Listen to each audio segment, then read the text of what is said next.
What if I told you the secret to unlocking your team's full potential has nothing to do with your skills, but everything to do with theirs? And that these skills are the real superpowers of every leader.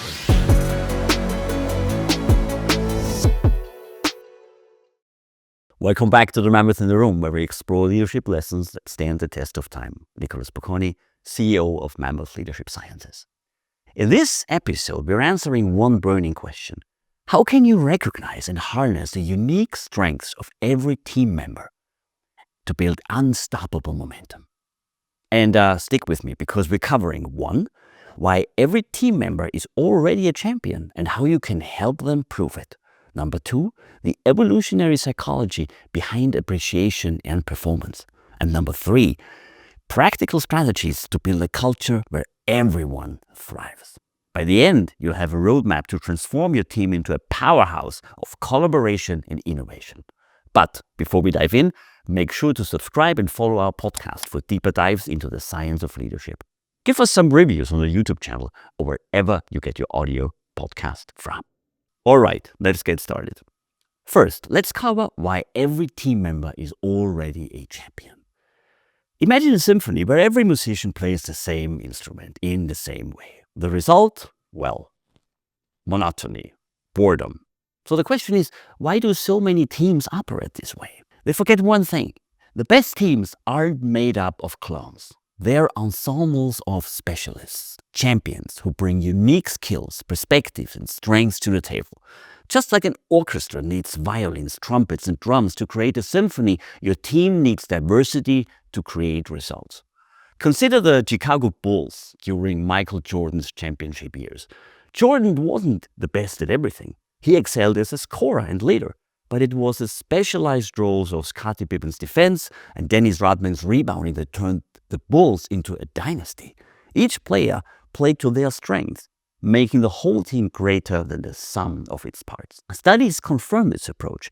A 2021 paper by Grattan and Erickson, 8 Ways to Build Collaborative Teams, published in Harvard Business Review, highlights how teams that leverage diverse skills are more innovative and more productive than those that don't. In fact, successful collaboration hinges on leaders who recognize and reward specialized contributions. Here is your call to action. Take a moment right now. Think about your team. Who's your problem solver? Who's your connector? Who's your numbers guru? Write those roles down and keep listening, because next we'll talk about how evolutionary psychology explains why people thrive when they feel valued to their specific skills. And as always, all the literature we are sourcing, you can find them in the show notes. So, secondly, let's talk about the evolutionary psychology of appreciation and performance. Did you know your brain is hardwired to seek appreciation? It's not just feel-good fluff, it's survival instinct. Evolutionary psychology shows that humans evolved in tribes where being valued for contributions, like hunting, gathering, or problem solving, that meant survival. When we feel appreciated, our brains release dopamine, a neurotransmitter linked to motivation, focus, and happiness. A 2019 study by Baumeister and Leary, The Need to Belong, Desire for Interpersonal Attachments as a Fundamental Human Motivation, published in Psychological Bulletin, found that social recognition activates reward centers in the brain. When leaders acknowledge individual expertise, they tap into these primal motivators, driving performance and engagement. Think about Oprah Winfrey's leadership journey. She built her media empire by recognizing the talents of those around her, from producers to writers, empowering them to share stories that resonated with millions. Oprah didn't just demand greatness, she celebrated it, creating an ecosystem where talent thrived. Your call to action? Think about your last team meeting. Did you highlight someone's expertise or contribution? If not, it's time to start. In the next section, we'll outline specific steps to build a culture where recognition isn't random, it's a habit. All right, so how to build a champion culture? Step by step. Look, high-performance teams aren't born, they're built, and it all starts with culture. So here's your 3-step roadmap to creating a culture where everyone feels like a champion. First, spot the strengths. Schedule one-on-one meetings to uncover what each person does best. Ask questions like, what's your favorite part of your job? And what project made you feel proud recently? Then, number 2, show the spotlight. Publicly recognize strengths in team meetings. For example, Jessica's insights into data analytics helped to drive our last quarter's growth by X%. Thirdly, give strength-based assignments. Match tasks to strengths. If Mark is great at storytelling, let him lead presentations. If Lisa excels at logistics or organizing things, put her in charge of timelines. Look, for example, how Satya Nadella transformed Microsoft. He focused on uncovering strength within his teams, promoting collaboration and valuing emotional intelligence.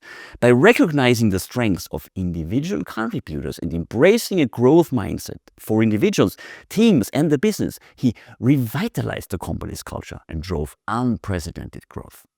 So here is your call to action on this one. Pause and jot down 3 strengths for each member of your team. Make it your mission this week to call out those or some of those strengths publicly in the next team meeting, email, or whatever communication you're planning. Now, in summary, what are our key takeaways today? The best leaders don't create clones. They create, they foster, and nurture champions.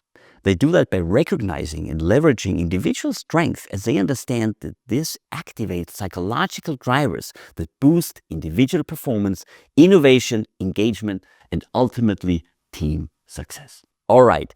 Thank you for tuning into this week's show. If you found today's discussion helpful, don't forget to subscribe, leave a review, share this episode with your network and/or with another leader who would benefit from it. And if today's episode hit home, I'd be happy to welcome you also next week. Until then, lead with empathy, cultivate motivation from within, and inspire with purpose. Always remember, your biggest superpower is understanding the individual strengths of your people. And lastly, if you're interested in more, you can order my book. It has the same title as this podcast, The Mammoth in the Room. It offers a practical roadmap how great leaders and their teams embrace evolutionary truths for outstanding business results. And it does that in 3 sections: on people, on strategy, and on implementation. Thank you very much. Nicholas Bocconi, The Mammoth in the Room.